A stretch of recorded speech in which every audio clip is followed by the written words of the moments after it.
我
们中华电视摄制组从2001年的7月22日开始，要和澳大利亚的一个越野车队一起向星期四岛进发。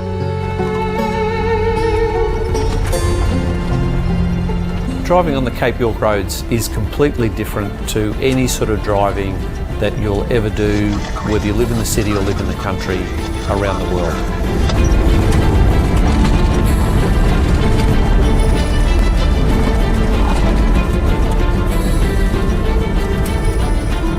Probably the most famous road is the development road that was cut when mining and actually to open up, actually during World War II was probably the major part. We found out there were 70,000 troops all stationed up through Cape York during World War II.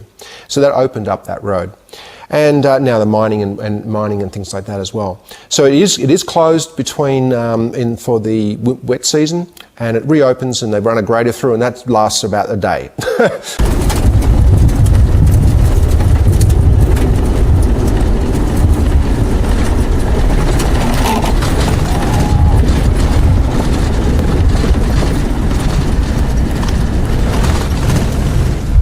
The corrugations are vicious, are really vicious. Inexperienced people do get in trouble by not knowing and understanding how to drive in corrugations, being very sensitive to what speed to go, and then how to deal with oncoming traffic.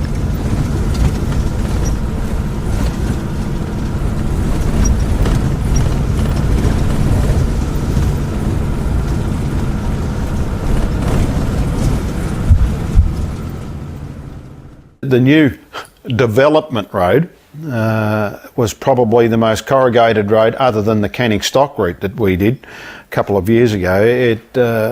And you just rattled your way up and rattled your way back. Certainly at times I was saying, I wish I could get off these corrugations. They are driving me nuts. And there were things rattling in the car, they create squeaks, and they would drive you nuts. And you're going for 100 plus kilometres at a time on these, and it really shakes you around a bit. 在这个开菲 Rock 的这个市区路上去行走啊，汽车这样嘣嘣嘣，叫我们感觉一呢是非常刺激啊，非常刺激。还有呢，就是觉得非常自然的路哈，能够体验出来的人与车、人与自然相互之间的这种冲撞，然后还有这种感悟，还有这种和谐，觉得很享受。They were rough, but they were exciting. I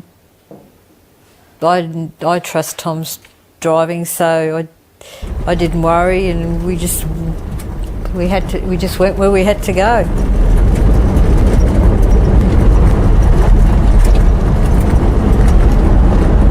Lots of dust. Yeah. The old telegraph track, which we travelled at various times to do river and creek crossings, yes, great ruts, weaving in and out trees and bushes and avoiding culverts and washaways and all that sort of stuff, made for really interesting driving. I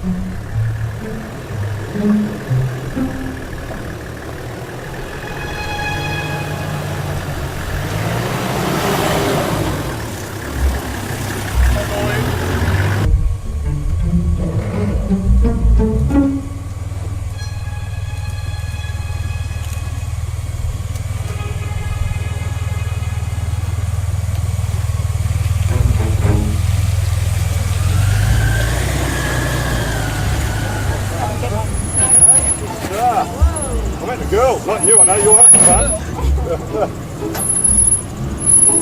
G'day, how you going?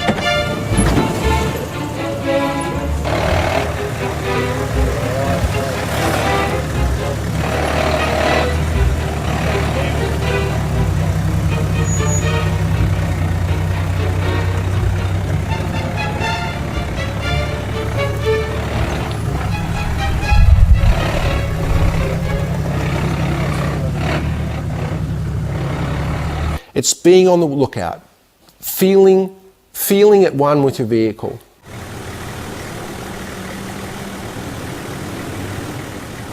Then I am very conscious of what people's skills are, what they've done before, and I watch them very carefully. The way they drive, the way they approach things. Are they a bull at the gate? Are they calm? Are they're cautious, they're collective, what they're doing, how they do it. If they're a bull at the gate and they're going to break something, then I'll start to coach them. Okay.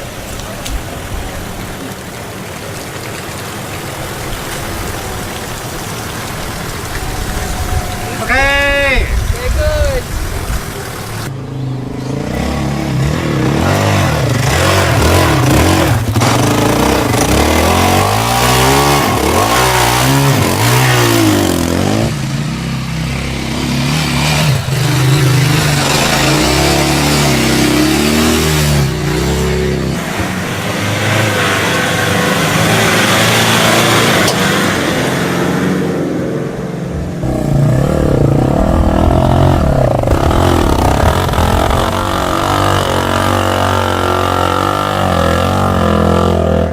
People think that it's just a straight drive to the tip on some dirt roads and there's nothing much to it, but in reality it is extremely challenging to do it safely.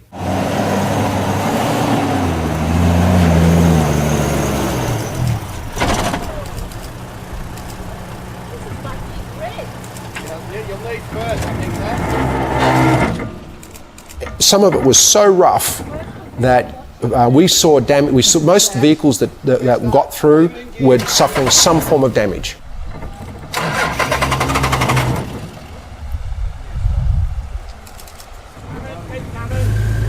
Alright. So we're just going to go out the main road, we'll start pumping air in our tyres. Yep. See you up there.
The first thing that you notice is when you go through your first river crossing is just how crystal clear the water is. The key for us is the challenge of actually getting a vehicle and your trailer across without drowning it. Stop at the creek's edge and walk across. As you go across, you're feeling your way for big holes. You're finding the easiest, shallowest and safest way to get across. and in particular you're looking for big holes where you might lose your car. I'd be inclined to go to the right of that. Sorry. All right. It's a bit wet. She's fine.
Actually, it was fun.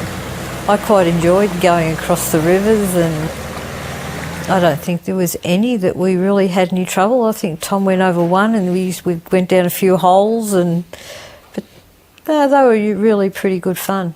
My reflection on river crossings, they really don't interest me much.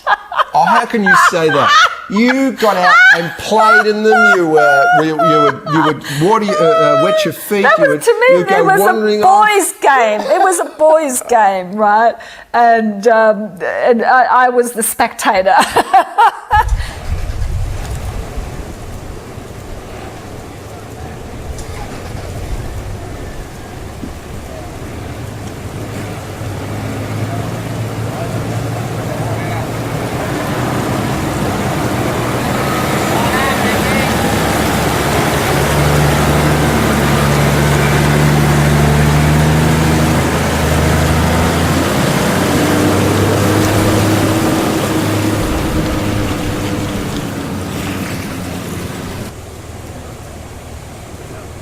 Once you've established which way you're going to go, is to travel at a constant speed, not flat out, probably 4 or 5 kilometres an hour, and just push your way across.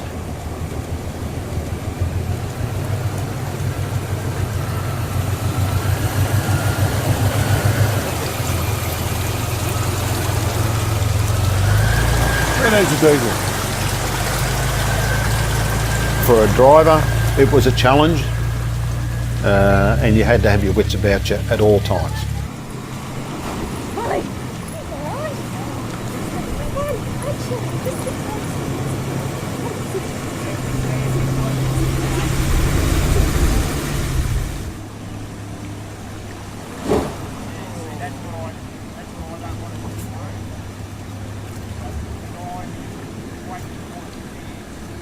And if you get stuck, you get stuck. I mean, that's life, that's part of the trip.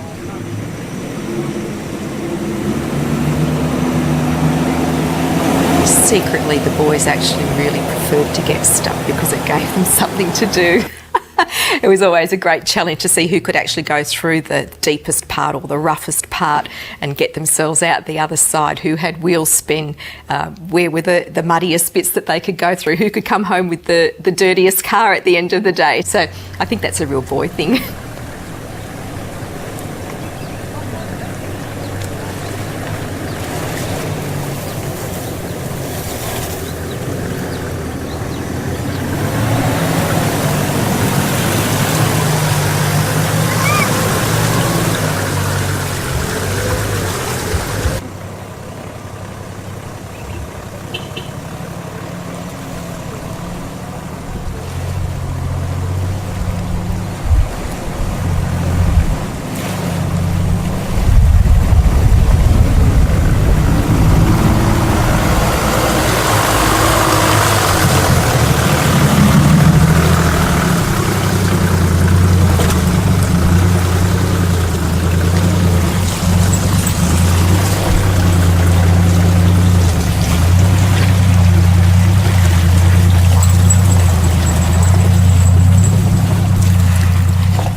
think there were some 33 crossings that we did from the time we left Cairns till the time we got to the tip.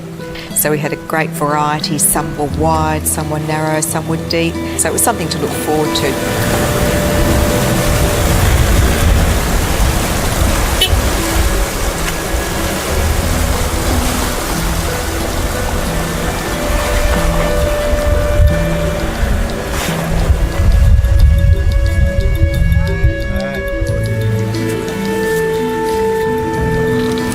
That area is only 100 metres up the track. So. Kilometre, and I have not seen a track off to the right. We've sent 2 of our crew up ahead to explore the Cypress Bridge, and we'll stay here and wait for them, and they'll come back through here and up there, and then we'll head out to the bypass road and up to the Jardine. What a fantastic place.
We arrived at 2 creek crossings to go through to get onto the exit road back out to the highway. And this is the first one we arrived at. And when we arrived there was a Prado, it looked like negotiating the only track up, towing a camper trailer, and it had fallen into a hole. He started winching and his vehicle actually fell further into the hole, to the point where that if he did not have, the winch connected and someone jump onto the side of the car, that car would have landed on its side. It was that precarious.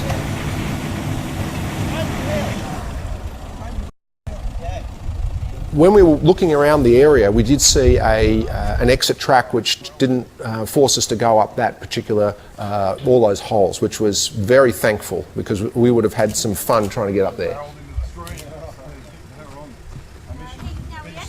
Yeah, that area is only 100 metres up the track. So. Kilometre, and I have not seen a track off to the right across another little creek. I've seen a track off to the right, but there was another track off to the left just before the creek.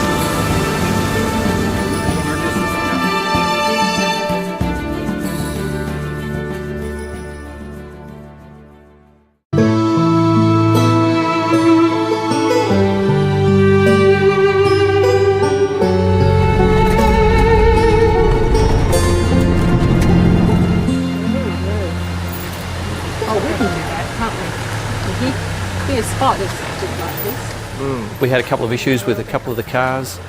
On Wayne's car, the rear shocker tore out of the chassis, and on Tom's car, he did the idler pulley, and we could have been stuck there for quite some time. But in both occasions, we managed to locate bits and cobble up things and get those vehicles going.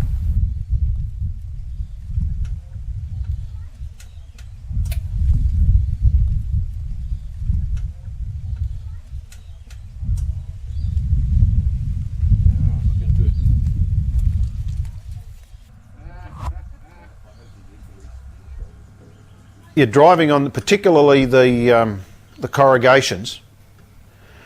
You either drive on those either one or two ways. You either go very slow and you just go, you get really shaken, or you try and go across the top of them at speed, probably about 80 k's an hour or something, so that you don't feel the corrugations as much. Either way, it puts a fair bit of pressure on the shock absorbers, the suspension of your motor car. And if you've got any loose nuts and bolts in your car, as I found out, because I lost a couple, and got home and found that a piece of my suspension was had come apart, as well as the gearbox, etc.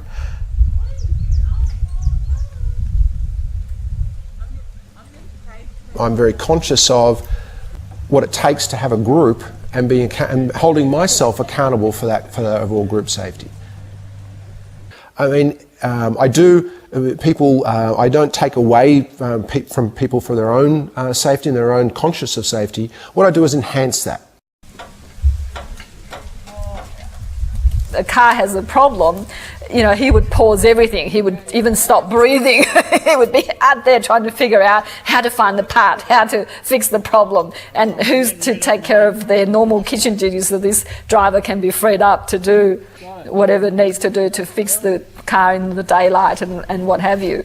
And that's probably what gives others the confidence in him, in knowing that going with Ron, and it's a very trusting and safe journey, knowing that everything will be taken care of.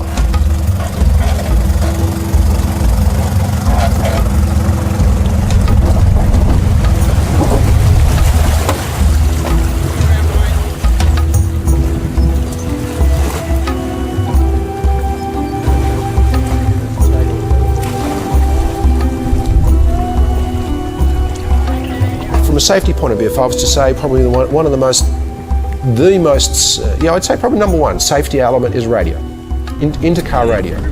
To be able to communicate up and down the convoy what's coming, what's going on, where we are, so that people are aware. And when people are aware, everything's a lot calmer. When you don't know, your stress is up. You're more likely to react to something that in a way that's not conducive to what you need to do. We're past, look out. Roger that, okay.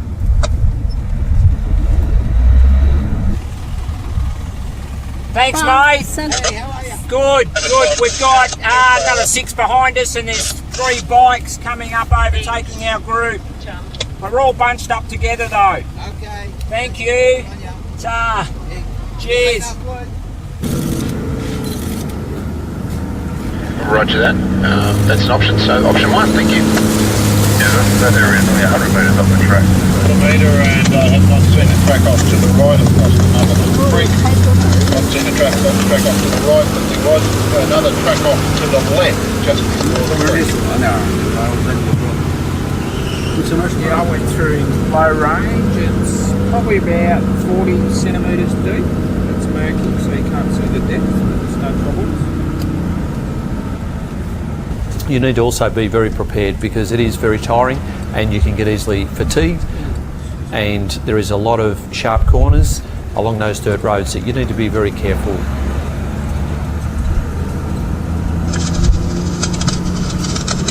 Klaus is stopping for a second to compare. Orange back or whatever he's doing is doing something.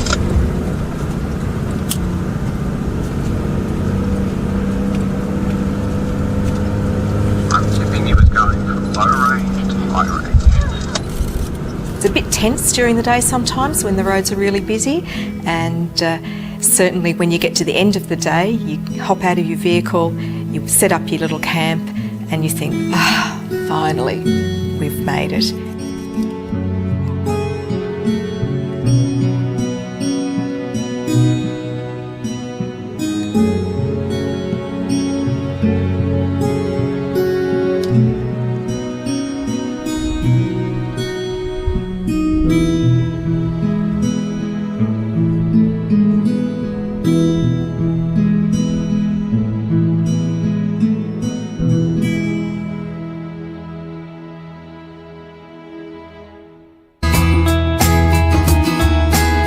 下个星期，我们将会进入到原始荒野的心脏，来经历开比奥克各色各样却又独一无二的美，全身心的来享受它的自然风采。